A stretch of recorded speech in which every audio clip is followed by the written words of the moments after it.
शारदे को नमन करती हूँ, अपनी सरस्वती वंदना आप सभी के चरणों में माँ शारदे के चरणों में रखती हूँ। देखिएगा कि वंदना हंस वाहनी की, शारदे ब्रह्मचारिणी की, वंदना हंस वाहनी की, शारदे ब्रह्मचारिणी की।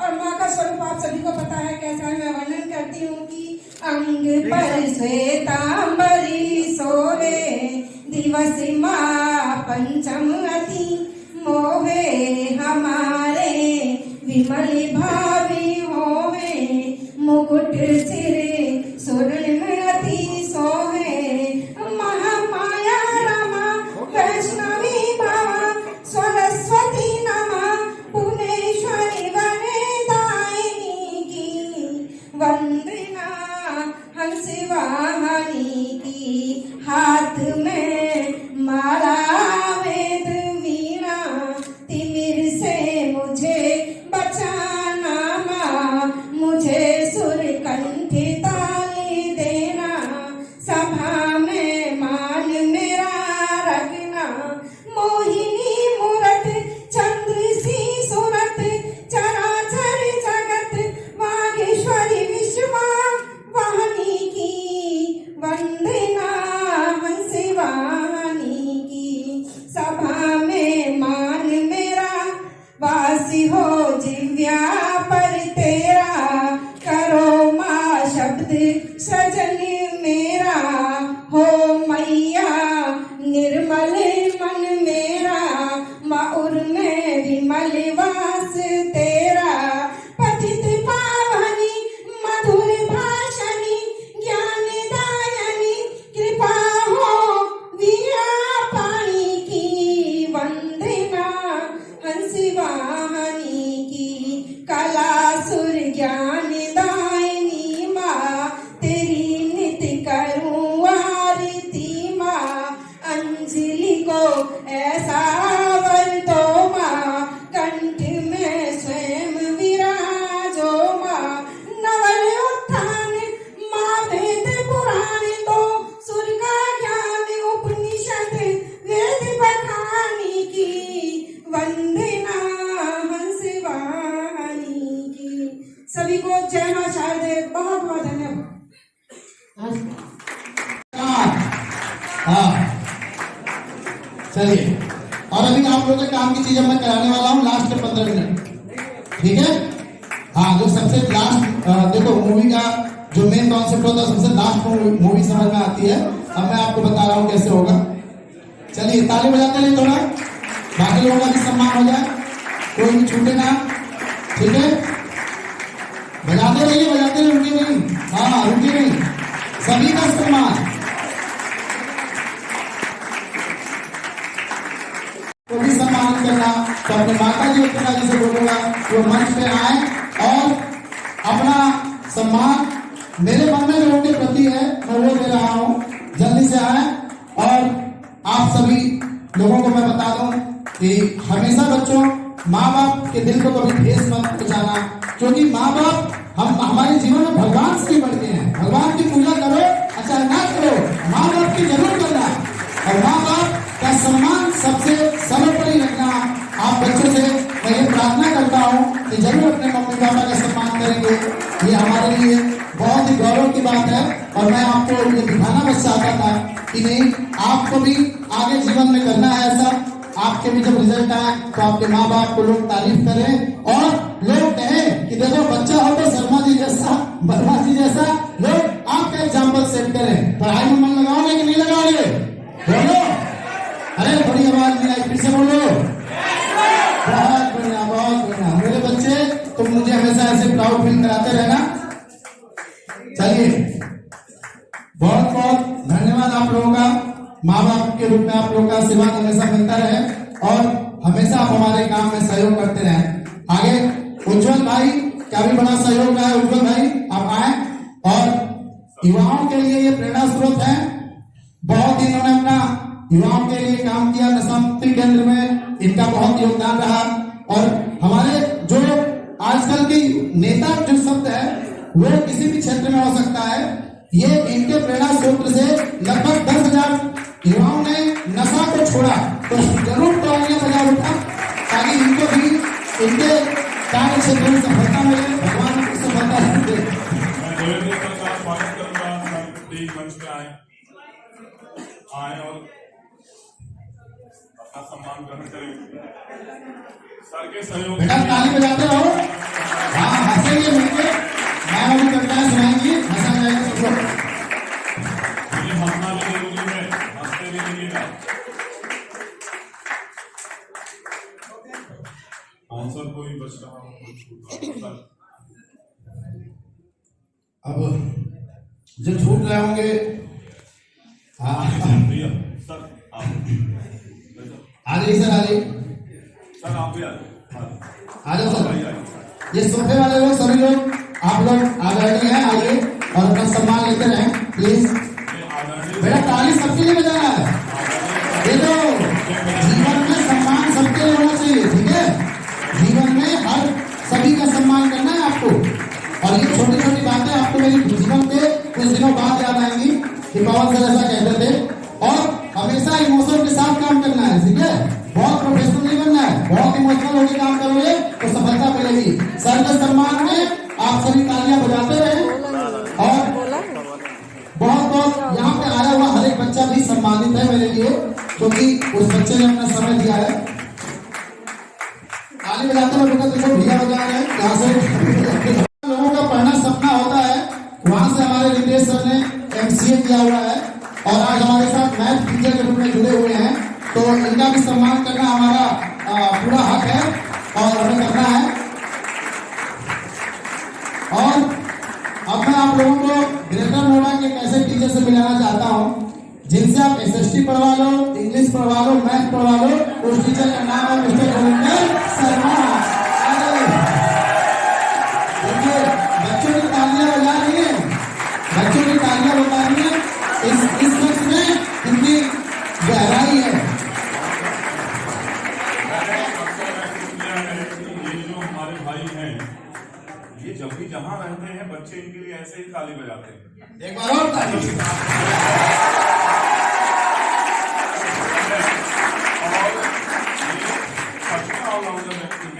और मैंने पढ़ाते हुए देखा, पहले मुझे शक हुआ कि क्या कोई व्यक्ति ऐसे पढ़ा सकता है, हर सब्जेक्ट कैसे पढ़ा सकता है। फिर मैंने अनुभव किया, बैठ के चेक किया इनको, तो भैया आप महान हैं और ऐसे बच्चों के प्रति आशीर्वाद सहयोग बनाते रहिएगा, और आज वाली ऊर्जा पूरे एक महीने लगाते रहिएगा। बच्चों का एग्जाम नजदीक है। साक्षी और प्रीति, क्योंकि साक्षी भी हमारे साथ टीचिंग का काम करती है, जो पवन सर की पत्नी है, और मेरी खबर के लिए अरे भाई ताली बजा दीजिए, नहीं तो मैडम घर में बोलेंगे ताली बजा रहे हैं। सब बातों का ध्यान रखना पड़ता है बेटा, समझे? हाँ अगर मैंने बुलाया तो फिर कार्यक्रम का मजा घर जाके खराब हो सकता है। इन्होंने भी एजुकेशन में काफी समय तक पढ़ाया है अपने यहाँ पे, और ये भी BHU की छात्रा रही हैं, जहाँ मेरा सपना था जाने का, मैं जा नहीं पाया, लेकिन भाभी श्री होके आई है BHU से, तो इनका भी सम्मान बनता है। मैं जोरदार तालियां।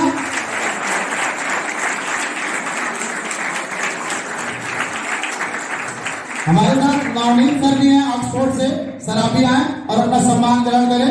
मैथ में 10-12 साल से बच्चों की सेवा कर रहे हैं सर, और बच्चों आप जरूर इस सर का सम्मान तालियों के साथ करें। आज आपको बहुत प्राउड फील होगा, आपने इतने लोगों का सम्मान किया, आपने इतने लोगों का तालियों के साथ। इन सभी टीचरों के आशीर्वाद आज आपके साथ जुड़ेगा। हमारे यहाँ का ही जो सर के लिए जोरदार तालियां बेटा। और भी कोई टीचर हो तो वो आगे आ सकते हैं, कुछ और टीचर आए हो अलग अलग स्कूलों से। हाँ आ गए सर, सर के लिए जोरदार तालियां बेटा। हर टीचर बहुत सम्मानित है, हर पेरेंट्स हमारे लिए सम्मानित है, और आप सभी का सम्मान करने का सौभाग्य मिल रहा है। एक दिन इससे भी बड़ा मंच होगा और भी लोग होंगे, और आप बच्चों जरूर उस दिन कहोगे कि सर ने जो कमिटमेंट किया था उसे पूरा कर रहे हैं। मोनिका मैम है शायद कोई, मोनिका मैम, प्रीति मैम भी है। हाँ, जोरदार ताली बजाइए आपके बीच। दो हो जाए ना तो ये तो मत करेगा। जो भी शिक्षक है उनसे विनम्र करवत निवेदन है कि वो जरूर आगे आए और हमें अवसर दें आपको सम्मानित करने का, क्योंकि आपको बच्चों की सेवा करनी नहीं है। और जो भी बच्चे यहाँ से निकलेंगे, अगर आपका निकलने का मन होगा थोड़ी देर में 15 मिनट हम रिक्वेस्ट करेंगे कि आप लोग रुके रहें। और जो लोग भी निकलेंगे वो नाश्ता और भोजन करके ही निकलेंगे, बिना नाश्ते भोजन के कोई नहीं जाएगा, क्योंकि भोजन का सबके लिए बना रखा है और सभी लोग करना जरूरी है। अभी हमारे बीच पढ़ारे अभी हमारे बीच पढ़ारे सरकारी स्कूल में प्रधानाध्यापक है सर, नाम मुझे भूलता रहता है। तो एक तो गजराज सिंह भाई साहब हैं, दूसरे सब नागर जी आए सर, आप मंच में आए और हमें सम्मानित करने का अवसर। गजराज भैया भी हमारे जो है वो सेना से रिटायर होके और एक शिक्षक के रूप में अपना योगदान दे रहे हैं। जोरदार तालियां बेटा, हाँ जोरदार तालियां बजाते रहिए। जोरदार तालियां नहीं रुकनी चाहिए, जब तक सम्मान है तब तक आप ताली बजाते रहें, सभी लोगों का सम्मान हो जाए।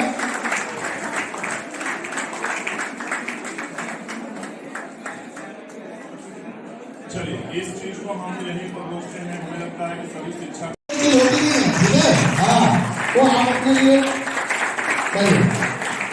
अब मैं अपने इस प्रोग्राम में कई सालों से 20 सालों से सर अपना शिक्षा के क्षेत्र में धन्यवाद दे रहे हैं और सहयोग दे रहे हैं सर। जोरदार तालियां होनी चाहिए बेटा। जल्दी से आप सभी लोग एक बार जोरदार ताली बजाएं सर के लिए, क्योंकि आज हमारा 1 जनवरी था, यही सबका आशीर्वाद मिल रहा है। आप बच्चों पे आशीर्वाद इन टीचरों का है और जरूर आपके रिजल्ट बेहतर होंगे। अब हम लोग बुलाना चाहते हैं अंजलि मैम, आप का सम्मान हम सबके लिए हमेशा सबसे पहला होना चाहिए और हो भी रहा है, जिसके आप सभी साक्षी बन रहे हैं। बहुत बहुत धन्यवाद सर अपना समय देने के लिए।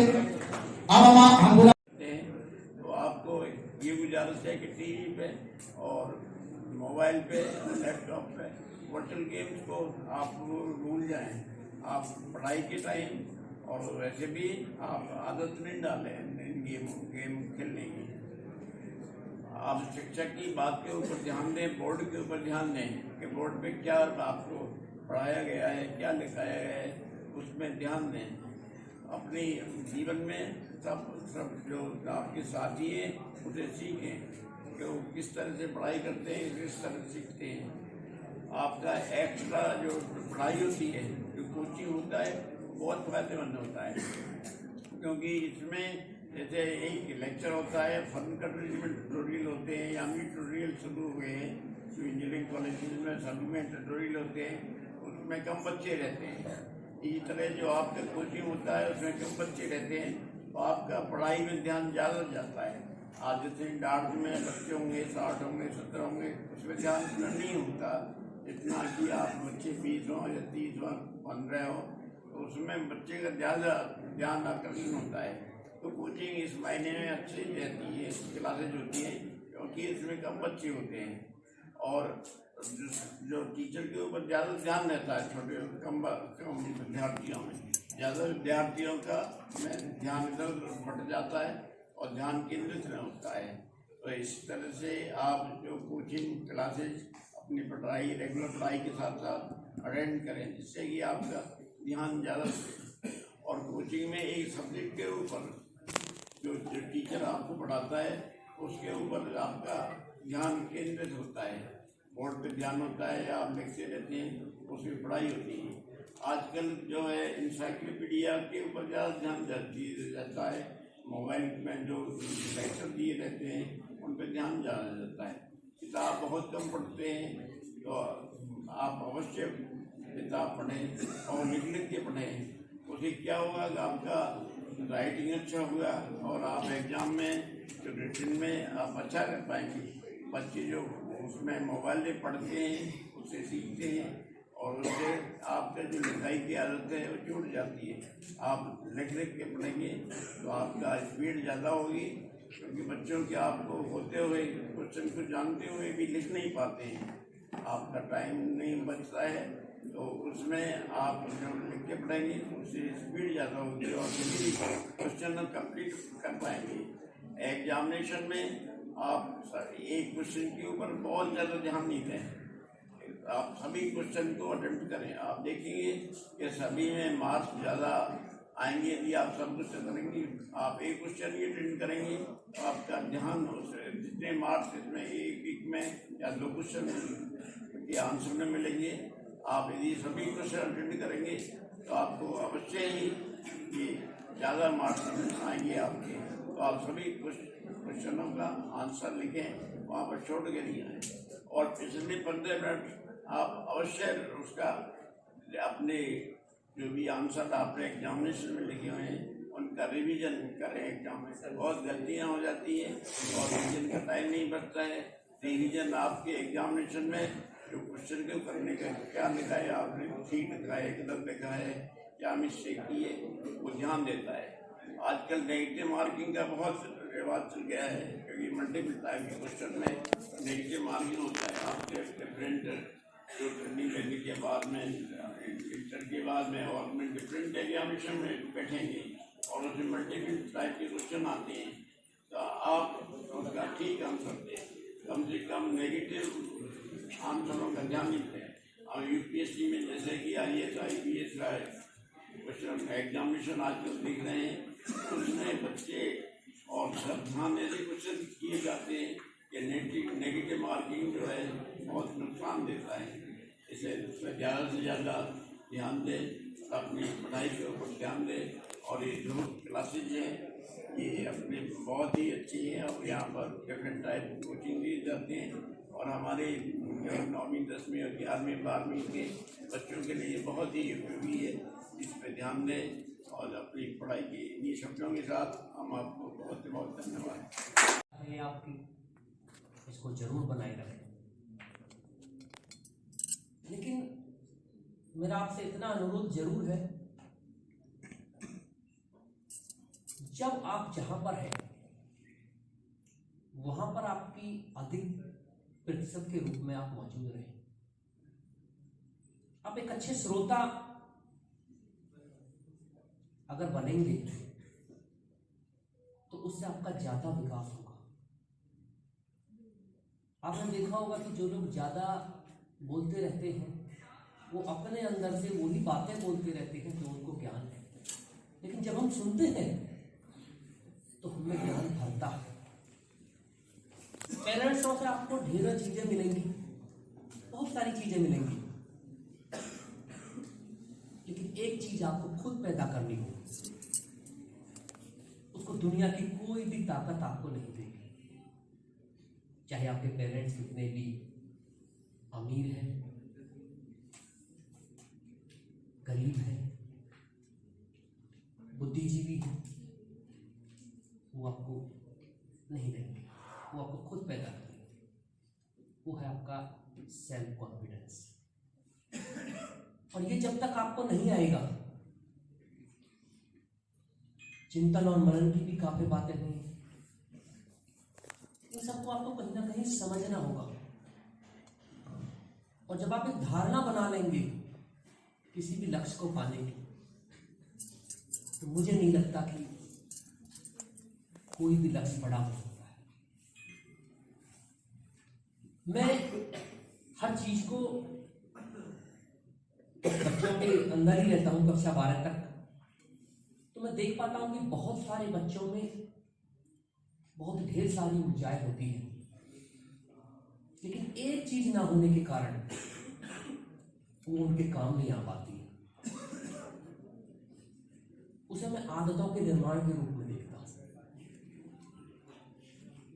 मैं बहुत से बच्चों को पाता हूं कि वो खूब एनर्जेटिक है, IQ लेवल भी ठीक है, लेकिन इस कारण वो पढ़ नहीं पाते हैं क्योंकि एक स्थान पर बहुत समय तक बैठने की आदत नहीं है।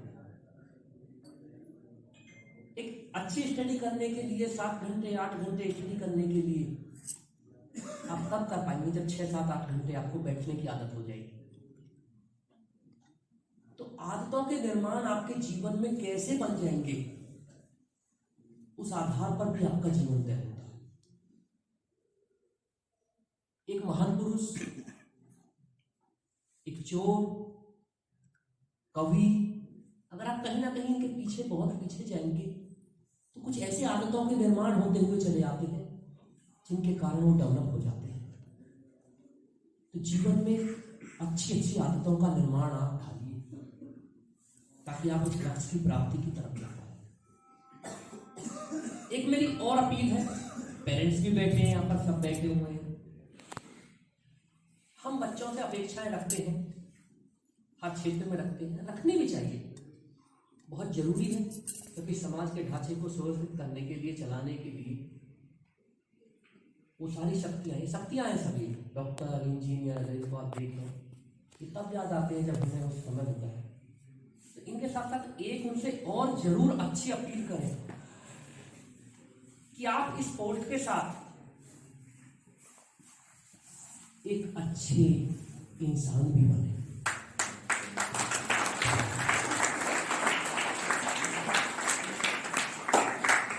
दुनिया की कोई भी पोस्ट जब तक वो किसी के लिए काम नहीं आ रही है तब तक उसका व्यर्थ है। परीक्षाओं की अगर बातें की जा रही है, हर रोज एक परीक्षा है,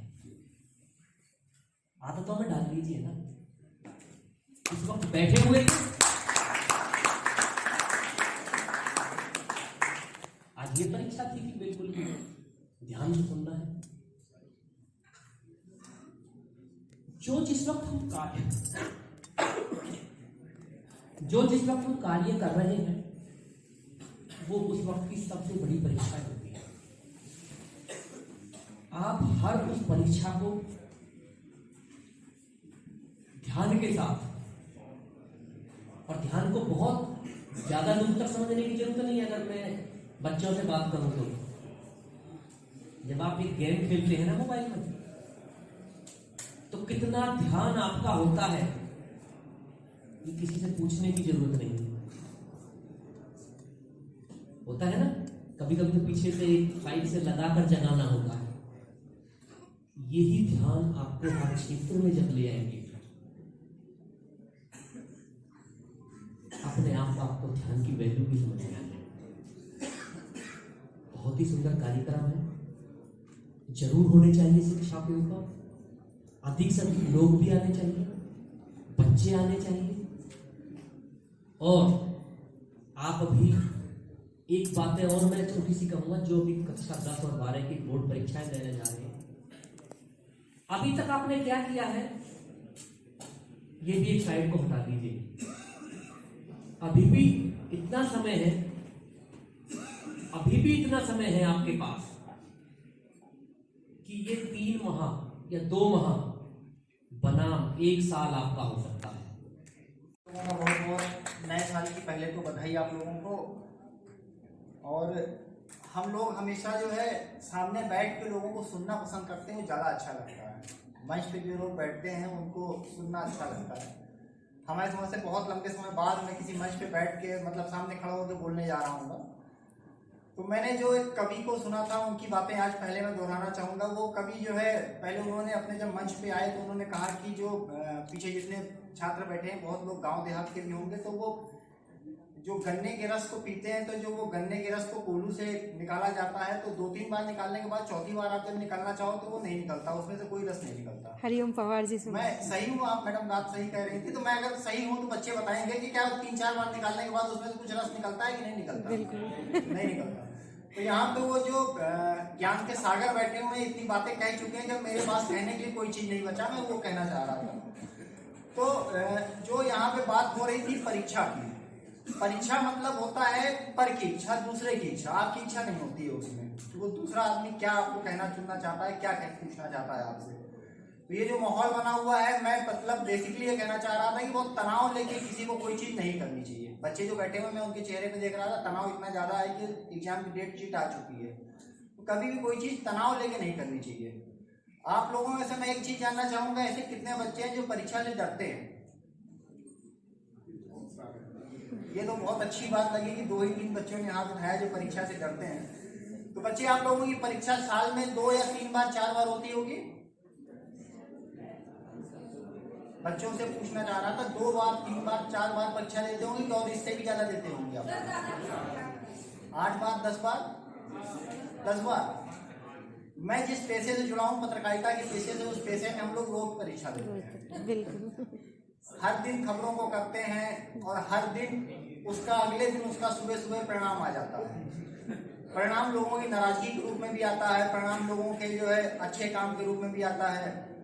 तो दोनों चीजें सामने रोज आ जाती हैं। तो परीक्षा जैसा कोई नहीं है कि आप तनाव लेके काम करिएगा तो बहुत अच्छी चीजें आएंगी। अब हम लोग भी जो है, मेरे ये बहुत अच्छी आदत है, मैं कभी किसी चीज में तनाव नहीं लेता, बहुत रिलैक्स होकर काम करता हूँ। मेरे परिवार के लोग भी यही चीज कहते हैं कि आप कभी भी कोई टेंशन में दिखते नहीं हो। तो आप अगर आगे बढ़ना चाहो ना, कभी तनाव नहीं लेना चाहिए, किसी चीज में तनाव नहीं लेना चाहिए। और जो यहाँ पे बात हो रही थी कि जो टॉपिक रखा गया है एग्जाम को लेकर, एग्जाम में मैं बहुत सफलता का बहुत छोटा सा एक मंत्र है। वो मंत्र बस इतना सा ही है कि आप तनाव ना लीजिए और समय का सदुपयोग करिए। समय के सदुपयोग का, जैसे आपका एक एग्जाम होता है, 2 घंटे का पेपर होता है, 2 घंटे के बाद ऐसा तो नहीं कि आपको कोई एक्स्ट्रा समय दिया जाएगा। तो उसी तरीके से जैसे ये 24 घंटे हैं, 24 घंटे ही आपको एक किसी काम के लिए मिल रहे हैं। तो उस 24 घंटे का आपको सदुपयोग करना है कि उसमें आपको अपने दैनिक दिनचर्या भी निपटानी है, पढ़ाई भी करनी है, कोचिंग भी जाना है, स्कूल भी देखना है, अपने पेरेंट्स की बातें भी सुननी है, खाना भी खाना है, दूसरी चीजें भी करनी है। तो जितना अच्छा आप समय का सदुपयोग करेंगे, सफलता उतनी अच्छी आपको मिलेगी। जब भी हम लोग के एग्जाम के रिजल्ट आते हैं तो जो बच्चे सफल होते हैं, हम लोग उनसे यही क्वेश्चन पूछते हैं कि आप लोग अपनी सफलता का मंत्र बताइए ताकि हम लोग दूसरे लोगों तक पहुंचा सकें। तो मुझे सबसे अच्छा जो लगता है, जो लोग बताते हैं वो बताते हैं, जैसे बच्चे बताते हैं कि उनके 80% 90% आए कि सर हम लोग बस 5 से 6 घंटे पढ़ते थे। तो पहले मेरी भी यही थिंकिंग थी कि जो 10 से 12 घंटे 14 घंटे पढ़ते हैं वही अच्छे बच्चे होते हैं। लेकिन जब उन्होंने बताया कि नहीं सर हम 5 से 6 घंटे पढ़ते थे और हमने 80% 90% नंबर लेके आए, तो मैंने जब उनसे पूछा कि आप लोग इतने 5 से 6 घंटे तो बहुत शॉर्ट टाइम हुआ, इतने घंटे में क्या चीज़ करते थे कि जो आप इतने अच्छे मार्क्स लेके आए? तो उन्होंने बताया कि हम लोगों ने टाइम मैनेजमेंट देखा, सब्जेक्ट को हमने डिवाइड किया कि जो सब्जेक्ट हमें हार्ड लग रहे थे, जिसमें ये लग रहा था कि हम इसमें नंबर कम पाएंगे, हमने उस सब्जेक्ट में ज़्यादा समय दिया। हमने उसी चीज़ को पढ़ना चाहा जो चीज़ें हमें नहीं समझ में आ रही थी। कुछ क्वेश्चन ऐसे भी थे जो क्वेश्चन हमको ये दे रहे थे, तनाव दे रहे थे कि ये क्वेश्चन हमें तैयार नहीं हो पा रहे, तो उस क्वेश्चन को हमने छोड़ दिया। हमने ये छोड़ दिया कि ये तनाव देंगे, हो सकता है कि इससे मेरा जो है टाइम टेबल पूरा खराब हो जाएगा और मेरा प्रॉब्लम क्रिएट होगी। तो उन्होंने उस क्वेश्चन को छोड़ दिया। तो मेरा लास्ट टाइम ये मतलब मैं कहना चाहूँगा कि जो 1 से 1.5 महीने का समय आपके पास बचा हुआ है, जैसे आपको लग रहा है कि कोई क्वेश्चन आपको बहुत ज़्यादा तनाव देने वाला है, अगर आप प्रयास कर रहे हैं, 1-2 बार में आप प्रयास करिए, ऐसा मैं नहीं कहूँगा कि आप छोड़ दीजिए, आप प्रयास करिए। अगर आपको लग रहा है कि वो इतना ज़्यादा तनाव दे रहा है कि आप उसको लेकर टेंशन में आ रहे हैं, आपको नहीं समझ में आ रहा है, आप दूसरे क्वेश्चन को तैयार करिए। ऐसा नहीं कि वो क्वेश्चन नहीं पूछा जाएगा, उससे आप तनाव में नहीं आएंगे और परीक्षा में अच्छा नंबर लाएंगे। लास्ट में आपसे यही कहना चाहूँगा कि बस समय का सदुपयोग करिए, सफलता आपके कदम चूमेगी। धन्यवाद सर।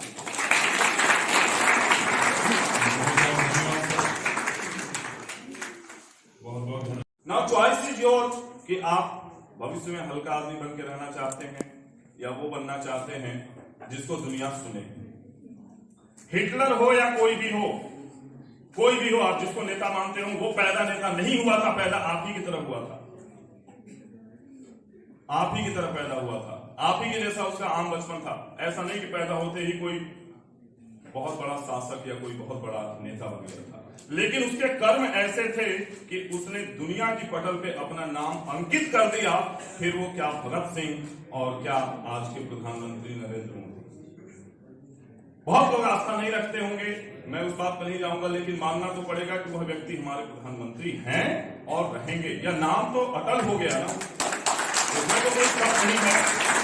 तो मैं तो ये चाहता हूं कि और जानता हूं कि आप में से बहुत सारे लोग अपना नाम रोशन करेंगे। तो सर के बारे में बताना चाहूंगा।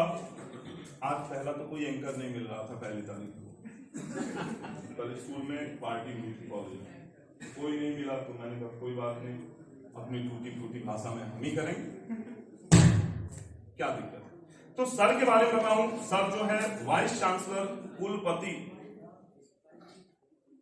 आप लोग इसका महत्व समझ जाएंगे अगर समझदार होंगे तो, और नहीं तो वक्त के साथ धीरे धीरे आप समझते रहेंगे।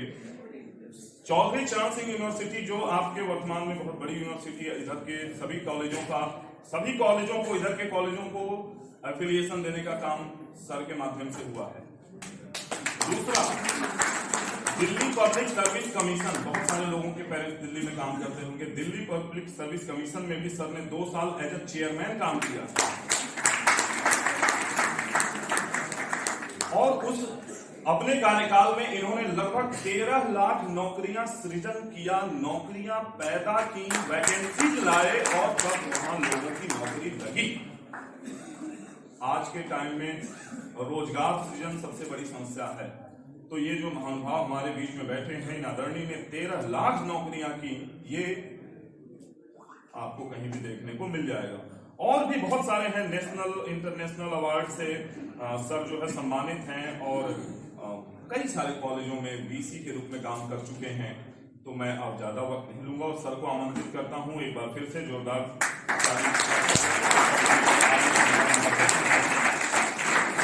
अगर सर आप बैठ के बोलना चाहें।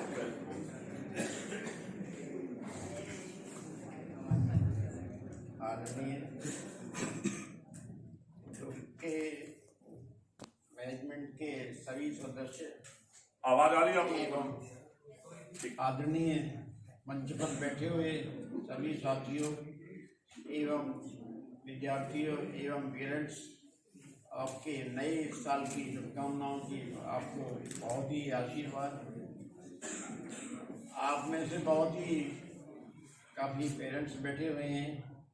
हमारे पेरेंट्स से गुजारिश है कि अपने बच्चे को ऐसा इन्वायरमेंट पैदा करें कि उसको ठीक पढ़ाई में ध्यान लग सके। हमारे बच्चे ज़्यादातर ग्रामीण क्षेत्र के हैं, हम भी ग्रामीण क्षेत्र के हैं, आप भी डिस्ट्रिक्ट के हैं, तो हुक्का पीते रहते हैं, बात करते रहते हैं उनके पेरेंट्स, लेकिन बच्चे का ध्यान हम उनकी हुक्का पीने पर और बातों पर रहता है और उसकी पढ़ाई पर ध्यान नहीं रहता है। तो वे अपने बच्चे को अच्छे से अच्छा एनवायरनमेंट दें जिससे कि उनका ध्यान पढ़ाई पर लग सके। सबसे अच्छा जो पढ़ाई का साधन है, हमने भी यहाँ पर भी लंदन में भी 9.5 साल पढ़ाई की है, सभी हाईएस्ट की जो DSc होती है वो ली हुई है। लेकिन सबसे अच्छे पढ़ने का ढंग जो होता है, कुछ बच्चे वो पढ़कर पढ़ते हैं, सीखते हैं, कुछ ध्यान लगा के सीखते हैं, लेकिन लिखकर पढ़ने का जो ढंग है सबसे अच्छा है। आप लिख कर पढ़ें। कई बार आपका दिमाग धोखा दे देता है, बुद्धि में नहीं आता है, लेकिन आपका हाथ धोखा नहीं देता, आपका हाथ लिख जाता है और आप ज़्यादा से ज़्यादा आपका ध्यान जो है पढ़ाई में बच्चों पे ज़्यादा लिखने से रहता है, बजाय कि लेट के पढ़ने से और पढ़ने से। जो आपकी डिफरेंट वीडियो भी अपनाते हैं उसमें आप लिख के पढ़ें।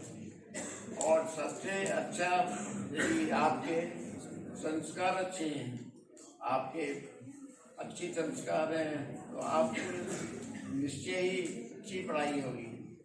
आपके संस्कार अपने अच्छे बनाएं, अपना चरित्र अच्छा बनाएं, अपना ध्यान करें, भगवान में आस्था रखें।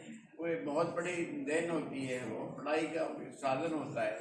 यदि आपका ध्यान केंद्रित नहीं है, आपका मन इधर उधर है, तो आपका पढ़ाई पर ध्यान नहीं लगता। तो आप अपने संस्कार अच्छे बनाएं, अपने ईश्वर पर ध्यान रखें, तो आपको जरूर इसी क्षेत्र में आप हैं तो आपको अवश्य सफलता मिलेगी। आप अपने करियर में जरूरी नहीं है कि आप एक इंजीनियर और डॉक्टर भी बने। आपका अपने रुझान को देखें, आपका रुझान किस तरफ है। आपका रुझान एक्टर बनने की तरफ है, खेल कूद की तरफ है, या और कोई किसी भी तरफ जिसका आपका रुझान है। सभी क्षेत्रों में जो आप एक्सीलेंट है तो आपकी कदर होती है, चाहे वह कोई भी क्षेत्र हो। आप ऐसा नहीं समझे उसमें, लेकिन उसमें जो एक्सीलेंस दिखा के आप अद्भुत दिखा के उसमें उसकी वक़्त होती है। क्योंकि जो कोई भी होता है जो एक्सीलेंट के पास ही जाता है। जैसा कि डॉक्टर साहब ने बताया, कोई भी वकील हो, कोई भी शिक्षक हो, जो विद्वान बहुत ज़्यादा होता है उसी की तरफ वो अट्रैक्ट होता है। आप किसी भी क्षेत्र में हैं तो अपना एक्सीलेंस लाभ दिखाए उसमें, आप बहुत बड़े विद्वान बने पूरे क्षेत्र में, यही आपकी प्रतिष्ठा होती है। आप पढ़ाई के साथ साथ जो आप डिफरेंट एग्जाम देते हैं, आप डेली एग्जाम देते रहते हैं, बहुत एग्जाम देते हैं, आप पास कर जाएंगे। आपको बहुत कंपटीशन में बैठना पड़ेगा, मल्टीप्लाई टाइप के क्वेश्चन यही रहेगा, आप करनी पड़ेगी, और भी लॉन्ग टाइप के क्वेश्चन करनी पड़ेगी। तो इसका आप ध्यान रखें कि आप जो परीक्षा होती है, एग्जामिनेशन होता है, वो अंतिम नहीं होता है। उसमें आप ये पास रहें या फेल रहें, आप इसकी चिंता नहीं करें। और कई बच्चे असफल होते हैं तो उनके पेरेंट्स जो दबाव डालते हैं, बच्चे पे भी प्रेशर रहता है, दबाव रहता है। अब बिल्कुल चिंता नहीं करें कि आप फेल हो गए तो कोई आपकी कोई नहीं चला गया है। आप अगली साल बैठ सकते हैं, अच्छा सीख सकते हैं, अगली साल अच्छा कर सकते हैं और बड़े से बढ़िया कर सकते हैं। तो आप हताश ना हो, निराश नहीं हो, और आपके पेरेंट्स हैं वो निराश नहीं हो, आप अवश्य ही अपने जीवन में आगे कुछ कर पाएंगे। तो आप किसी भी परीक्षा से, चाहे वो किसी भी टाइप की परीक्षा हो, उसके पेरेंट्स और बच्चे बिल्कुल हताश ना हो, तो सभी परीक्षाओं में सफल होंगे। अगले साल होंगे तो उससे भी अगले साल होंगे। कोई भी चाहे खेल कूद हो या कोई भी टाइप की परीक्षा हो, उसमें कभी भी हताश नहीं हो और उसमें अपने को संतुलित रखें, अपने पेरेंट्स को संतुलित रखें, क्योंकि एग्जामिनेशन ही केवल जीवन का उद्देश्य नहीं होता है।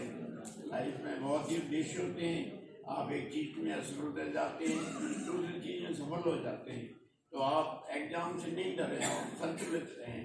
संतुलित ही सबसे बड़ा, अपने स्वास्थ्य का ठीक से ध्यान रखें। हमारे बच्चे होते हैं, जब बोर्ड की परीक्षा आती है, महीने 2 महीने रहते हैं, वो दिन रात पढ़ते रहते हैं और अपने स्वास्थ्य को, अपने खेलकूद को, अपने मनोरंजन को भूल जाते हैं। आप खेलकूद के बच्चे जो हैं मोबाइल पे बहुत ध्यान देते हैं। ठीक है, मोबाइल की टेक्निक है, उस पर आप ज़्यादा टीवी पे, मोबाइल पे बहुत ध्यान नहीं देते हैं। ये कि शिक्षा के लिए और घातक रहते हैं। आपकी डिफरेंट वर्चुअल गेम खेलते हैं, वर्चुअल फिजिकल गेम्स को आप भूल गए हैं, आप फील्ड में जाना भूल गए हैं। फील्ड में जाने से अपने साथियों के साथ आपका लगाव होता है, आपके डिफरेंट उसका कल्चर मिलता है। तो आप जो वर्चुअल गेम को छोड़ के फिजिकल गेम खेलें। डेली आप अवश्य फील्ड में जाएँ, उसे आस के बच्चों से आपका जो अच्छा मनोरंजन होता है ठीक रहता है। बहुत वो रितेश भाई हैं, BHU से हैं, अभी उनको पढ़ाने के लिए मैंने रिक्वेस्ट करके बुलाया है। मैं पढ़ाता हूँ। वो कल कह रहे थे कि यार तुम कौन को इतना डांटते क्यों हो। मैंने कहा यार डांटता हूँ, लेकिन मैं वो मेरा गुरु है, छोटा भाई भी है और मेरा गुरु भी है, मुझे एजुकेशन में लाने वाला वो है। उसने कहा, इस JNIT कॉलेज के सभी लोगों ने कहा कि 1 तारीख को प्रोग्राम मत रखो। मैंने कहा नहीं, पवन का मन है, हम 1 तारीख को ही रखेंगे। 10 लोग आए, 20 लोग आए, 50 लोग आए। माँ सरस्वती का आगे मैंने पैर पकड़ा, मैंने कहा अच्छा लग रहा है। तो आपको मैंने कहा कि मैं गुरु मानता हूं तो मैं उसके पीछे खड़ा रहता हूं, उसकी बात पे खड़ा रहता हूं। मैं कहता हूं कि इसको 10,000 रुपए दे दो, ये कहता नहीं, मैं चुप हो जाता। फिर मैं अपना आचरण फैला देता हूं सोशल मीडिया पे और 10-10 रुपया, 2-2 रुपया मांगना शुरू कर देता हूं और 10,000 से ज्यादा लेके चला आता हूं। तुम नहीं दोगे तो मैं कहीं से लाऊंगा ना। अभी एक बिटिया का ऑपरेशन हुआ, अलंकृति का 18 लाख रुपए उसके जरूरत थी। 18 लाख रुपए मात्र 10 दिन में इकट्ठा करके हम लोगों ने दिया। लेकिन मैं इसकी बात नहीं करता हूँ, क्योंकि मैं देखता हूँ कि आप लोगों के लिए मुझसे ज्यादा चिंतित रहता है, बहुत सोचता है आपके बारे में। और आप लोग तो पढ़ते हैं, देखते होंगे, पढ़ाता है, तो इसकी बात का बुरा मत मानना। और मान लोगे तो अभी तो पढ़ना भी है ना, कर लेंगे हिसाब किताब। तो ठीक है, और बहुत बहुत धन्यवाद कौन सर, जला दिया यार। जो लोग समाज में हैं वो मनीष तिवारी जी को जानते होंगे, लेकिन मैं अपने पिछले 1 दशक के अनुभव से बता दूं कि बहुत सारे पत्रकार हैं जिनकी कलम झुक जाती है जब ऊपर से प्रेशर आता है। मनीष तिवारी वो पत्रकार हैं जो समाज की आवाज को उठाने के लिए किसी की हरकत जाते हैं। बहुत मैं कसल मणि के साथ स्वागत करना चाहता हूँ कि वो मंच पर आए और आके बच्चों का मार्गदर्शन करें, अपने अनुभवों को साझा करें, जिससे कि बच्चे उससे लाभान्वित हो सकें। सर, मैं आपको बता दूं, सर हमारे बड़े भाई भी हैं और हमारे हर प्रोग्राम में अपनी उपस्थिति न केवल देते हैं बल्कि बहुत मजबूती के साथ एक भाई के रूप में, जैसे मैंने कहा कि मैं पवन के लिए खड़ा रहता हूँ, पवन की तरफ उठने वाला कोई शब्द मेरे से होके गुजरता है ऐसा मैं सोचता हूँ, तो वैसे ही हमारे बड़े भाई संदीप सर हैं। सर प्लीज बच्चों को बहुत बहुत धन्यवाद।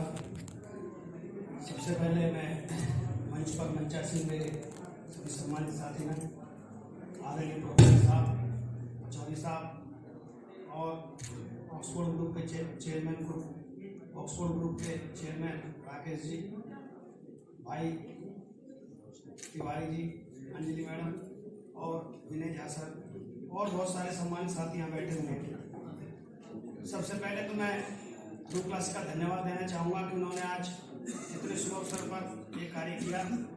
जैसा कि वो कह रहे थे कि हमें डर है कि कार्यक्रम सफल होगा या नहीं होगा, लेकिन आप यकीन मानिए मुझे दिल से बहुत खुशी थी कि आज के दिन और ऐसे सुनहरे अवसर पर हमें यहाँ इतने महान हस्तियों के बीच बैठने का मौका मिला, तो मैं इनका शुक्रगुजार करता हूँ कि इन्होंने मुझे यहाँ आमंत्रित किया। और बैठे बैठे मैं सबसे पहले बैठा हुआ था, अंत बिल्कुल लास्ट हो गया, तो मुझे लग रहा था कि पता नहीं जितने हस्ती बैठी हैं इनके बाद कुछ मेरे लायक कुछ बचेगा कि नहीं बचेगा। अभी जैसे सर कह रहे थे कि मनन करते रहते हैं, घर से जब चलते हैं, पचौरी साहब कह रहे थे कि मैं पूरे रास्ते मनन करता हूँ। ध्रुव सर ने बताया कि जब मैं कहीं जाता हूँ तो पूरे रास्ते सोचता रहता हूँ, तो मैं तो घर से चला तब भी सोच रहा था, बैठे बैठे सोचते सोचते खत्म भी हो गया। पता नहीं क्या बचेगा कि नहीं बचेगा कुछ, क्योंकि मसाला तो सब इन्होंने दे दिया। और जब आप देखते हैं कोई अच्छी मूवी अगर मॉल में लग जाए और नेक्स्ट हफ्ते वो छोटी मोटी मूवी आ जाए तो फ्लॉप हो जाती है। तो जो टॉप की ग्रेड बैठी है वो तो ये बैठी है, सारा तो इन्होंने दे दिया, हम हमारे लायक का छोड़ा कुछ भी नहीं। हम तो ये इंतजार कर बैठा थे कि नंबर आएगा कि नहीं आएगा, आएगा तो कब आएगा, और आएगा तो कहेंगे क्या, सब कुछ तो ये कह बैठे। फिर भी मुझे खुशी है कि मैं आप लोगों के बीच यहाँ हूँ और आज जिस काम के लिए हमें यहाँ बुलाया गया है, एग्जाम से संबंधित हम बातें आपसे करेंगे। बहुत सारी बातें आप लोगों को बताई। अभी आपके गुरु जी जो थे पवन सर, उन्होंने अपना उदाहरण भी दिया, तो ये तो आपको पता लग गया कि गुरुओं की जो जिंदगी कितनी टफ है, ये आपको उनकी बातों से पता लग गया होगा।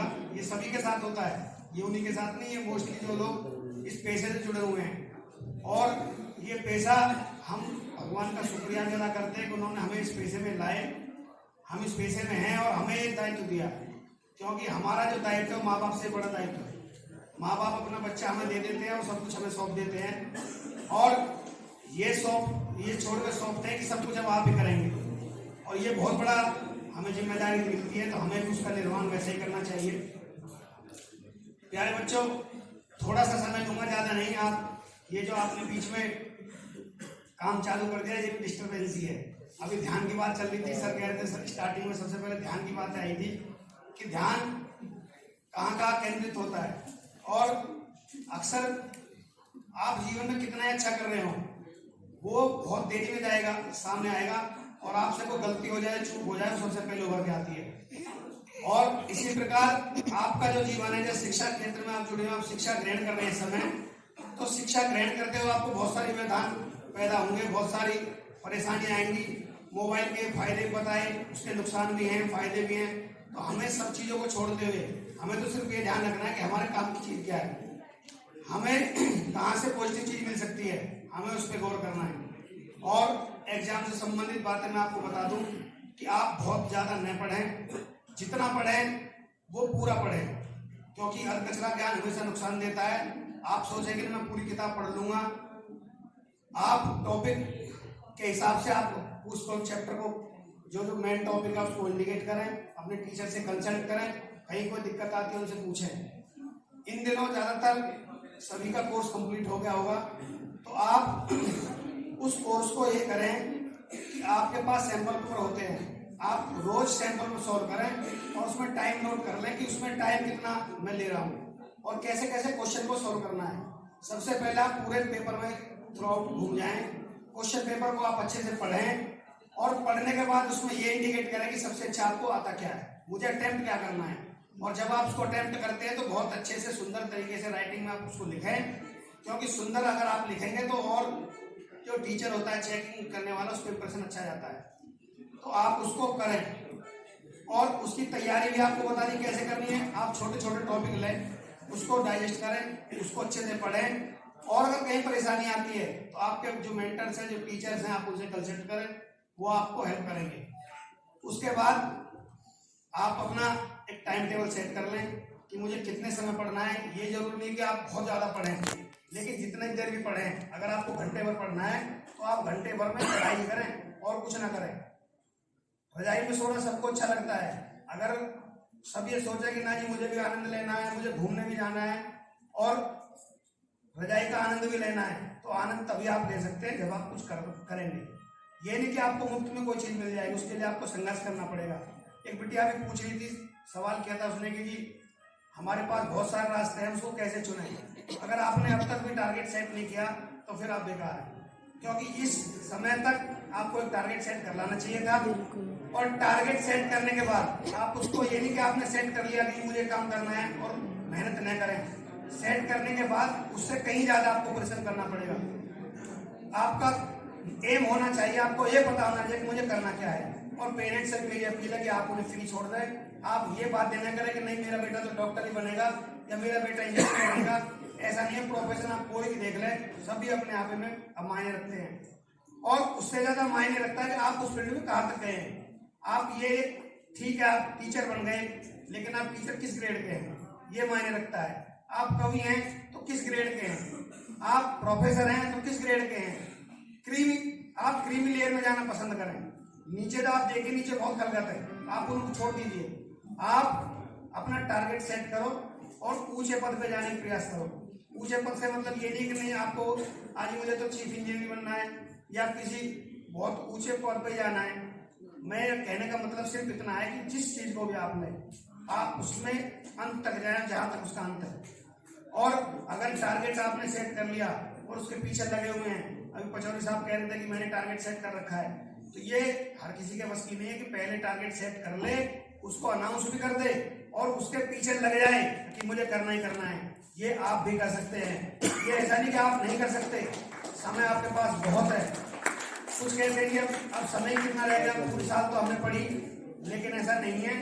आपके पास बहुत समय है, आप चाहें तो अभी भी कुछ भी कर सकते हैं।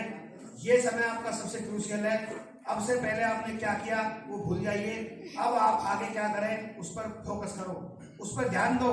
अभी से सेट कर लो कि मुझे आज से करना है। आज कहा गया है तो आज का मतलब आज, और अभी से लग जाएं। अगर आप अभी से लग जाएंगे तो आप अपने जीवन में बहुत कुछ ऊपर पा लेंगे। एक चीज मैं और कहना चाहूंगा इसके साथ साथ, डिसिप्लिन बहुत जरूरी है। अगर आपके पास डिसिप्लिन नहीं है तो आप कुछ भी बन जाएं, किसी पद पे चला जाए बेकार है, क्योंकि बिना डिसिप्लिन के नाव उस तरह है जिसका कोई पथ नहीं है या रास्ता नहीं, उसे पता ही नहीं कहाँ जाना है। अभी जैसे आप बैठे थे, हम बहुत सारी बातें आपको बता रहे हैं, इन लोगों ने बताई, बहुत से बच्चों के दिमाग में होता है, ये तो सब हमें आता है।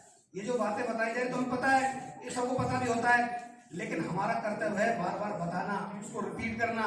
हम जितनी बार आपको बताएंगे हो सकता है 2-4 के दिमाग में घुस जाए, 2-4 और अगली बार ठीक हो जाए। तो हमारा तो काम है बार बार हम आपको बताएंगे।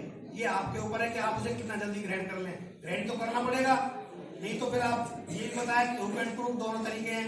हमें तो अथॉरिटी है कि हम वो काम भी कर सकते हैं, लेकिन ये अथॉरिटी भी हम ये देखें कि करते हैं तो निस्वार्थ करते हैं। हमें आपसे कोई स्वार्थ ये नहीं होता कि अगर कोई अच्छी जॉब पालेगा उसके बाद हमें कोई वो इनकम देगा या वो उसकी पेमेंट हमें मिलेगी। हमारा तो ध्येय इतना होता है कि हम किसी प्रोग्राम फंक्शन में जाएं और वहां नीचे बैठे और हमारा जो पढ़ा हुआ बच्चा है वो मंच पे चीफ गेस्ट हो और वो खड़ा होकर कहे कि सर जो बैठे हैं मैं आज इन्हीं की बदौलत हूँ। हमारा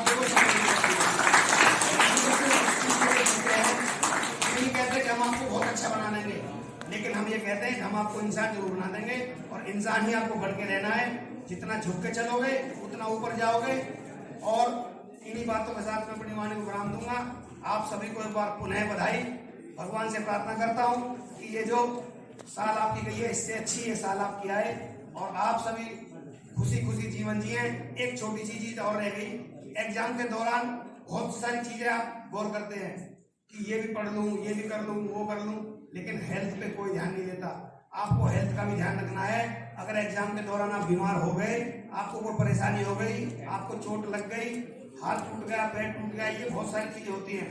आप देखो बहुत से बच्चे होते हैं बहुत अच्छा आता है उनको, वो इतना अच्छा है कि वो टॉप कर सकते हैं, लेकिन एंड टाइम को उसको कोई घटना घट गई और वो उसको जीवन भर परेशानी देती है। उसे वो 30 रहती है कि अगर मैं उस एग्जाम में बैठता तो आज मैं बहुत ऊपर चला जाता। तो प्यारे बच्चों, हेल्थ का विशेष ध्यान रखना है। आप अपने आप को बचाएं और जिस दौर के लिए आपको तैयार किया गया है उस दौर तक होते हुए जाएं। थैंक यू, धन्यवाद।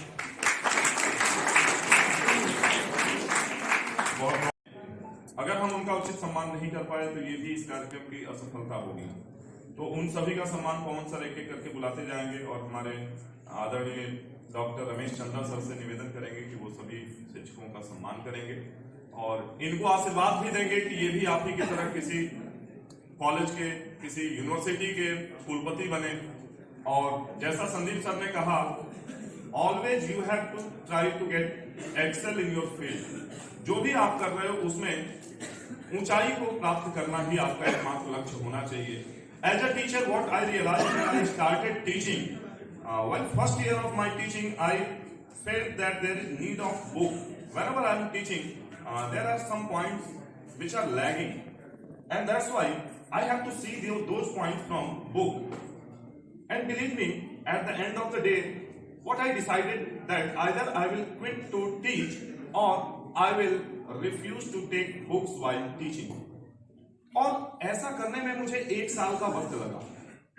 उस साल मैंने केवल 4 बच्चे पढ़ाए और उन 4 बच्चों को ये बोल के पढ़ाया कि देखो आज पढ़ा रहा हूं, थोड़ी भी कोई गलती हो जाए तो उसको मैं खुद पकड़ूंगा, तुम पकड़ पाओ या ना पकड़ पाओ। क्योंकि मैं ऐसा देखता हूं, ये मेरे जो चमन लाल लोग हैं, बहुत सारे मैं कहता हूं कि कोई भी पढ़ा सकता है। ये सब क्रॉस क्वेश्चन नहीं करते हैं, कुछ पूछते नहीं है।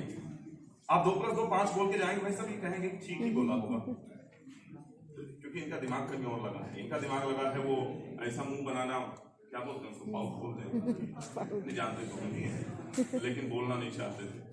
तो उस फोटो पे कितने लाइक आए, कितने शेयर आए, कितने कमेंट आए, किसने लाइक किया, किसने नहीं किया। तो इन सब चीजों से आपको ऊपर उठना होगा और अपने आप को एक्सेल करना होगा। मुझे पता है कि मेरी कमियां क्या हैं और अगर उसके बाद भी मैं इग्नोर करूं तो मुझसे बड़ा मूर्ख इस दुनिया में, कहते हैं बुरा जो देखन मैं चला बुरा न मिलिया कोई, आज जो दिल खोजा आपने मुझसा बुरा न कोई। तो अपनी कमियों को दूर कर लें। तो हमें तो रोज यही देखना है कि हम कल कहाँ थे, आज कहाँ, परसों कहाँ होंगे। ठीक है, ज्यादा नहीं करेंगे। पवन सर को बोलेंगे हम, संतोष सर को, कि जो भी उनके मन में हो, जो वो जोड़ना चाहते हैं वो जोड़ लें। उसके बाद पवन सर से रिक्वेस्ट रहेगी सबका सम्मान यथोचित किया जाए। धन्यवाद। पवन जब बच्चों को डांटते हैं तो मुझे उतना ही प्यार आता है। कोई जरूरी थोड़ी बातें कर रहे हो, वो ये कहते हैं कि ध्रुव सर कितनी अच्छी बात बोल रहे हैं, पवन सर कितनी बड़ी बात बता रहे हैं, ये भी हो सकता है। हाँ, संभव है। और बच्चों, माँ बाप और गुरु हमेशा चाहते हैं कि उसके बच्चे उससे आगे जाए। जितने आप आगे जाओगे उतने उनको खुशी होती है। वो कभी नहीं चाहते कि उनसे आप नीचे रहो। और इस बात को आप यहाँ बैठे सभी माँ बाप हाथ उठा के समर्थन करेंगे कि आप लोग ऐसा चाहते हैं कि नहीं चाहते। कौन चाहता है कि उसका बच्चा उससे पीछे रहे? सारे लोग हाथ उठाएं। और जितने गुरुवर हैं वो भी बताएं क्या आप लोग कर रहा था।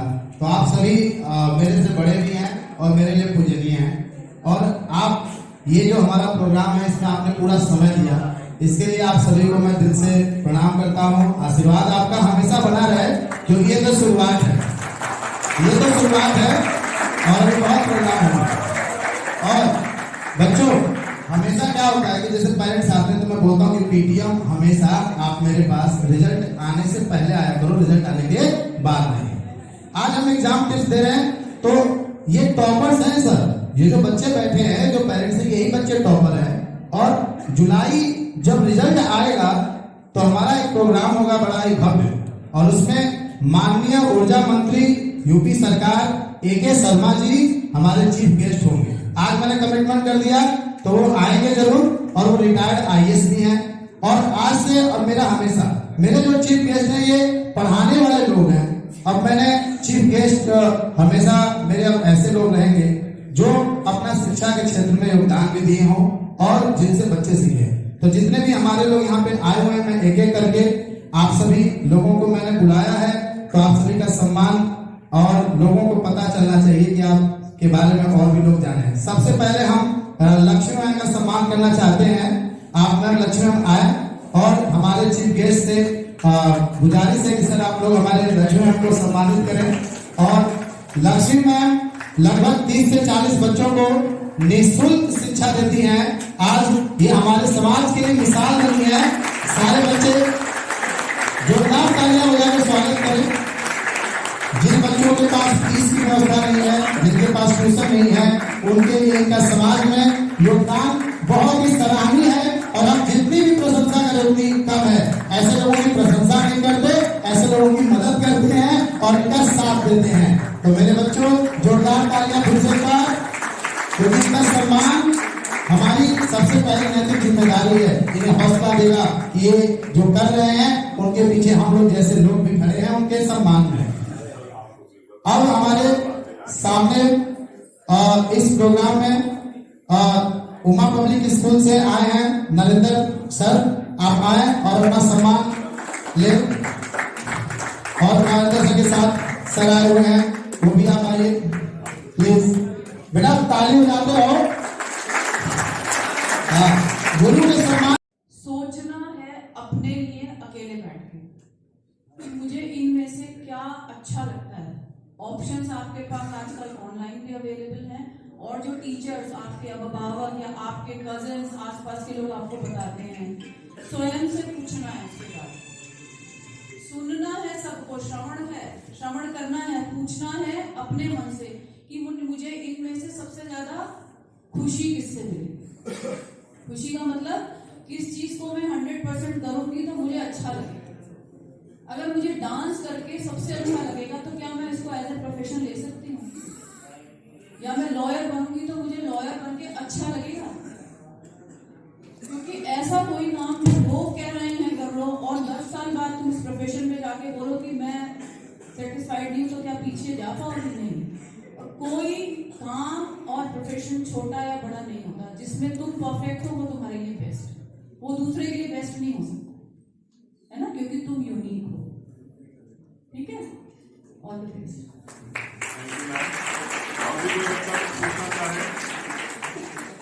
ये तो इनका कहना है ना, लेकिन मेरी राइटिंग स्किल कहती है कि मैं कुछ ऐसा काम करूं इसमें लिखने पढ़ने का काम। तो जो आप चाहते हो, इत्मीनान से बैठ करके एकांत में सोचो आप क्या करना चाहते हो, और उसको इस हिसाब से सोचो कि क्या वो आगे जा करके हमारे रोजी रोटी का भी जरिया बनेगा। कई बार कहते हैं हम डांस करना चाहते हैं, या हम सिंगिंग करना चाहते हैं, या फिर करियर। आज मुझे लगता है आप साथ में लेके चल सकते हैं, लेकिन करियर नहीं हो सकता। भाई करियर नहीं हो सकता, इससे आपको पेट भरने वाला नहीं है। आपको रोटी कपड़ा मकान भी चाहिए। तो जो भी चीजें आप अपने अंदर पाओ, उसमें यह भी सोचो क्या इससे मैं रोजी रोटी का जरिया भी बन सकता है क्या, और उससे संबंधित उस टॉपिक को लेकर के अपने गुरुजनों से डिस्कस करो, माँ बाप से डिस्कस करो। माँ, मुझे राइटिंग स्किल मेरी अच्छी है, मैं राइटिंग करना चाहती हूँ, मैं जर्नलिस्ट बनना चाहती हूँ, या मैं समाज सेवा करना चाहती हूँ। समाज सेवा भी करना चाहती हूँ, तो क्या समाज सेवा से पेट भरेगा, क्या उसमें करियर है? ये आप सर्च करो, पता करो, लेकिन करो वही जो आप सोच रहे हो। किसी और के कहने को जाओगे तो बीच में लुढ़क जाओ। ये हम लुढ़के हुए लोग हैं, लेकिन फिर संभले हुए लोग भी हैं। तो आप जो चाहते हो वही। आपको ऐसा लगता है कि बहुत सारे लोग उस प्रोफेशन में खड़े हैं, लेकिन अगर आप बीमार होते हैं तो आप शहर के उन्हीं डॉक्टर्स के पास जाते हैं जिसका नाम सबकी जबान पर होता है। गलती से अगर आप किसी क्रिमिनल केस का शिकार हो जाते हैं और आपको कोर्ट कचहरी जाना पड़ता है, तो आप लोगों से ये पता करते हैं कि कौन सा वकील है जो केस को प्रॉपरली परस्यू कर सकता है। अगर आप अपना घर बनवाना चाहते हैं या कोई ऑफिस बनाना चाहते हैं, तो आप उस आर्किटेक्ट को के पास ही पहुंचते हैं जिसको लोग रिकमेंड करते हैं। तो जो आपका प्रश्न बेटा कि आप भीड़ से अलग कैसे पहचान बनाएं, उसके लिए ये विषय महत्वपूर्ण नहीं है कि आप कौन सा प्रोफेशन चुनते हैं। इम्पोर्टेंट ये है कि आप उस प्रोफेशन को कितनी शिद्दत से कैरी करते हैं।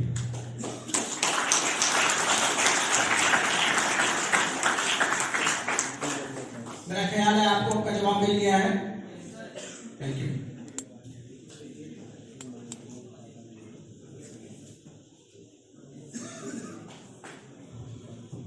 बहुत बहुत धन्यवाद सर।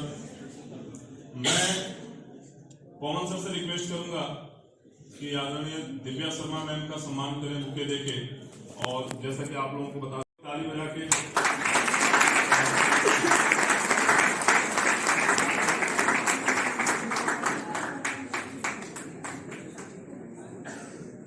पवन सर मैं को भी ले ऊपर ऊपर रखा ऊपर रखा ऊपर रखा। नहीं मैम आप बिल्कुल 10 बजे आ गए थे और 2 लोग बैठे थे और मैम आ गई थी। तो खैर ये सब चलता रहता है कार्यक्रम में, और कभी कार्यक्रम में बहुत लोग आते हैं, कभी कार्यक्रम में लिमिटेड लोग आते हैं, तो हर आदमी का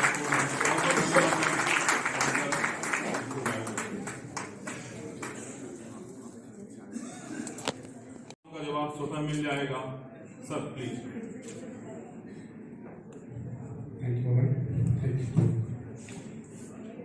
परम श्रद्धेय परम आदरणीय प्रोफेसर रविशंकर सर, मेरे प्रिय मित्र मनीष तिवारी जी, समाज में शिक्षा की आधारशिला को मजबूत करते प्रबुद्धजन, मंच के सामने आसीन विद्वान जन, पेरेंट्स और मेरे प्रिय स्टूडेंट्स, बड़ा सुंदर मौका है आज, क्योंकि नववर्ष का पहला दिन है। आप सभी को ढेरों शुभकामनाएं। आने वाला साल आपके जीवन में हर तरह का प्रकाश फैलाए।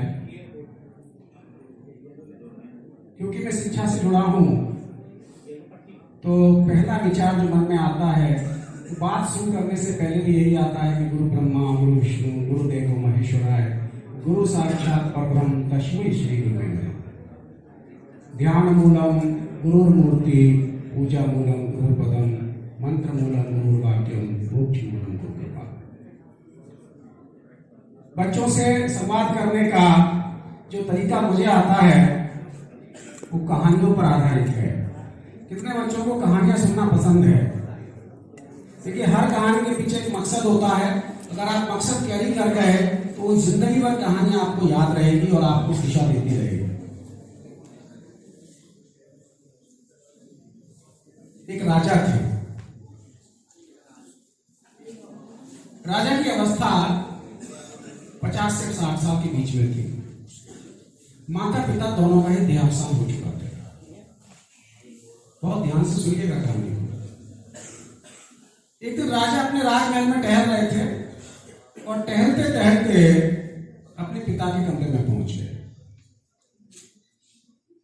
जिज्ञासावश पिता की अलमारी खोलकर देखने लगे। वहां एक फोटो रखी मिल गई। वो फोटो एक सुंदर बालिका की थी, जिसका बहुत सुंदर श्रृंगार हो रहा था।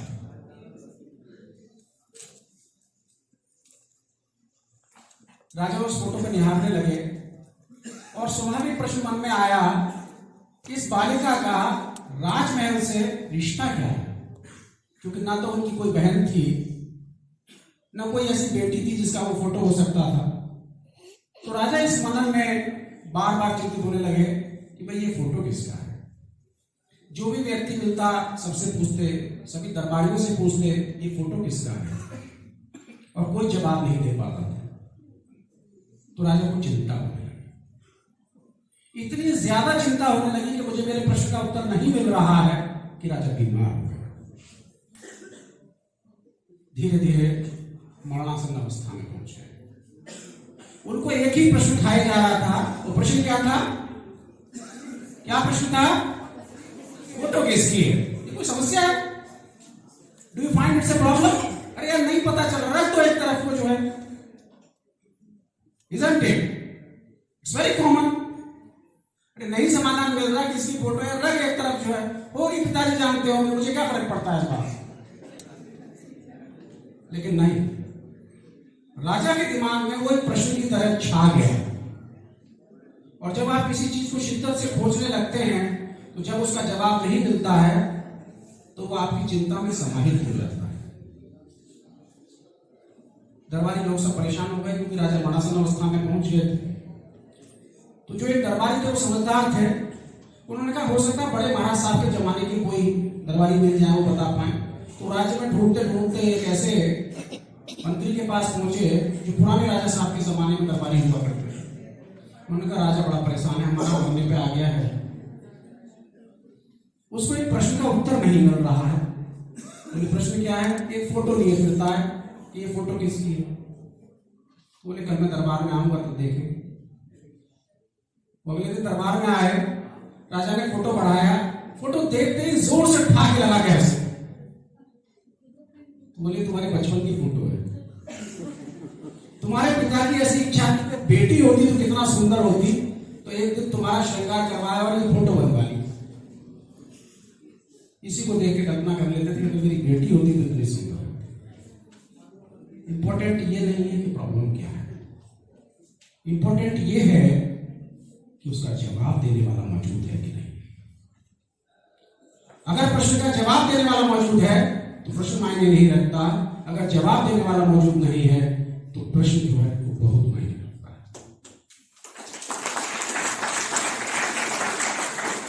मैं ध्रुव की बात सुन रहा था तो मुझे अच्छी बात लगी। उन्होंने कहा कि मैं सफर भी कर रहा होता हूं तो मेरे मस्तिष्क में चल रहा होता है कि किसी बच्चे ने मुझसे ये प्रश्न पूछा था, उसका जवाब मैंने भी नहीं दिया। ये लगन है एक टीचर की। एक टीचर, आप लोगों को लगता है वो केवल एक लेक्चर ले रहा है, नहीं, वो आपके जीवन को गढ़ रहा होता है। हर बच्चे के लिए एक सपना देख रहा होता है कि ये जो मेरा बच्चा है ये कहां तक जाएगा, इसको मैं वहां तक कैसे पुश कर सकता हूं। मैं बड़ा सौभाग्यशाली हूं, 40 देशों में मेरे शिष्य हैं और ये पवन और ध्रुव दोनों ही मेरे शिष्य हैं। I feel very proud. लेकिन एक शिक्षक को, एक छात्र को गढ़ने में बहुत परिश्रम करना पड़ता है। मैं एक कहानी सुनाता हूं, शायद ये बात क्लियर हो जाए। एक राजकुमार थे, एक गुरुकुल में पढ़ते थे। पुराने जमाने में गुरुकुल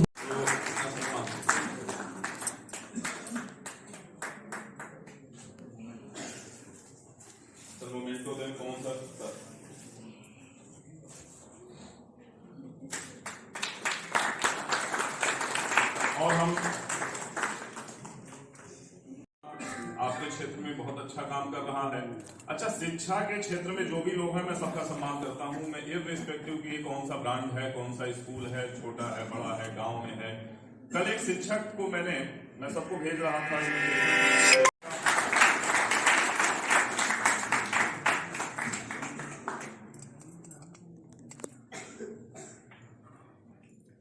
आदरणीय सम्मानित मंच, बहुत ही खुशी का विषय है कि साल का पहला दिन और शिक्षा के साथ शुरू हो। मैं भी सौभाग्यशाली हूँ कि मुझे शिक्षा के क्षेत्र में कार्य करने का मौका मिला है और मुझे ये बताते हुए बिल्कुल भी बहुत अधिक खुशी हो गई कि मैं जीवन के 99% दिन स्कूल ही गया हूँ। जब मैं पढ़ रहा था तभी किसी के आशीर्वादों से विद्यालयों की स्थापना हो गई और वो क्रम बढ़ता गया और सभी का साथ अच्छे से मिला। अक्सर सर ने आज मुझे ऊपर बिठाया है, लेकिन मैं ज़्यादा अच्छा महसूस करता हूँ नीचे बैठकर सुनना, क्योंकि यहाँ पर थोड़ा सा कंफ्यूजन बढ़ जाता है, वहाँ पर तसल्ली से सुन पाते हैं, क्योंकि अभी ज्ञान एकत्रित कर रहा हूँ, क्योंकि वही बोल पाते हैं जिनके पास में बहुत अधिक ज्ञान होता है। बहुत ही अच्छा कार्य ध्रुव क्लासेस द्वारा किया जा रहा है और कहीं ना कहीं जैसे उन्होंने बताया काफ़ी मेहनतों का ये परिणाम होता है, आसान नहीं होता है। सब लोग बाद में जब हम सक्सेस हो जाते हैं तो उसको देखते हैं, लेकिन उसके पीछे एक बहुत बड़ी कठिनाइयाँ, कार्यशैलियाँ होती हैं, जिनको अक्सर बच्चों से मैं कहना हम लोगों ने हमें जानना चाहिए। ये सभी के लिए कहूँगा, क्योंकि वो रास्ता खोजती है, वो बताती है कि किस प्रकार से हम कामयाबी पा सकते हैं। मैं काफ़ी देर से देख रहा था कि बच्चे कई बार बीच बीच में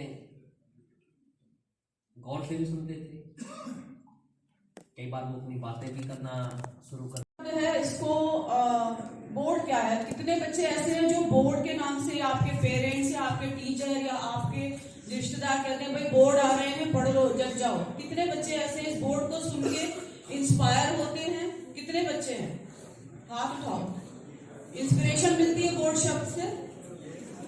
और कितने बच्चे ऐसे हैं जो बोर्ड शब्द से बोर्ड आ रहे हैं पढ़ लो डर जाते हो?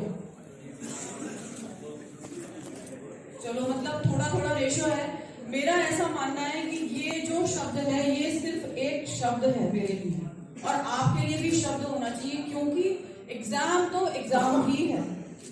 और ये आज 11th में हो, कल 12th में हो, कल कोई एंट्रेंस दोगे, उसके बाद कहीं और जॉब में जाओगे, वहां आजकल कैंपस बोला जाता है, कैंपस दोगे, जॉब में आ जाओगे तो आपका बॉस या आप खुद किसी प्रोजेक्ट को हैंडल करोगे, क्या वो एग्जाम नहीं होगा? तो पहली चीज तो ये है, एग्जाम तुम्हारे जीवन में, किसी के भी जीवन में कभी खत्म होता नहीं, उनके सिर्फ स्तर बदलते हैं। और दूसरी चीज मार्क्स या पोजीशन, ये अब आप इस उम्र में आ गए हैं कि आप इसको सोचना, जो राय जी ने कहा कि इसका मनन शुरू करो कि क्या चाहते हो। 12th हो जाएगा, 12th कोई बहुत बड़ी बात नहीं है। 12th तो एक स्टेप है जो हमारे देश में शिक्षा प्रणाली है कि 12th करना है, 12th के बाद ग्रेजुएशन करना है, फिर कुछ और करना है। 12th तो हो ही जाएगा, पर तुम क्या चाहते हो इसके बारे में थोड़ा बहुत सोचना शुरू करो।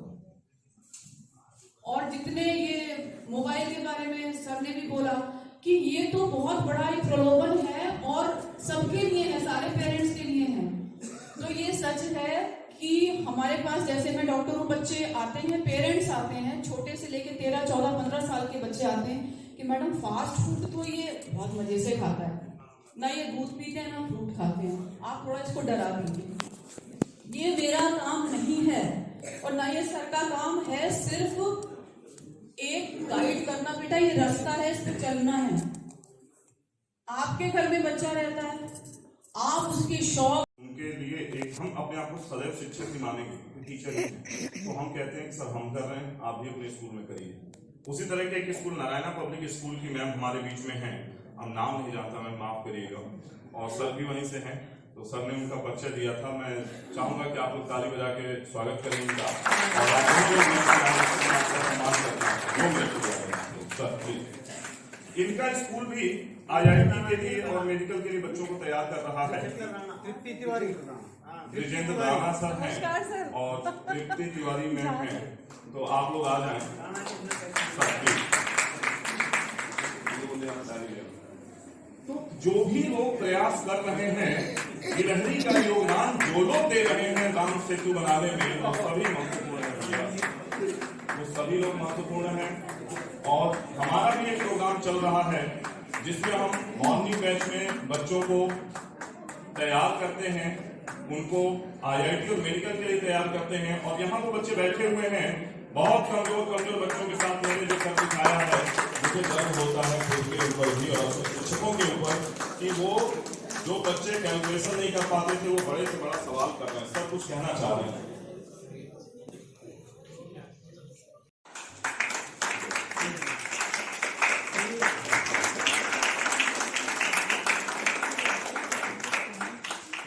सर प्रवीण सर का भी सम्मान किया जाए, कर जाता है, सम्मान रह जाता है। हमारा हम तो मजदूरी के एंकर हैं, कोई नहीं मिला तो हम ही खड़े हो गए।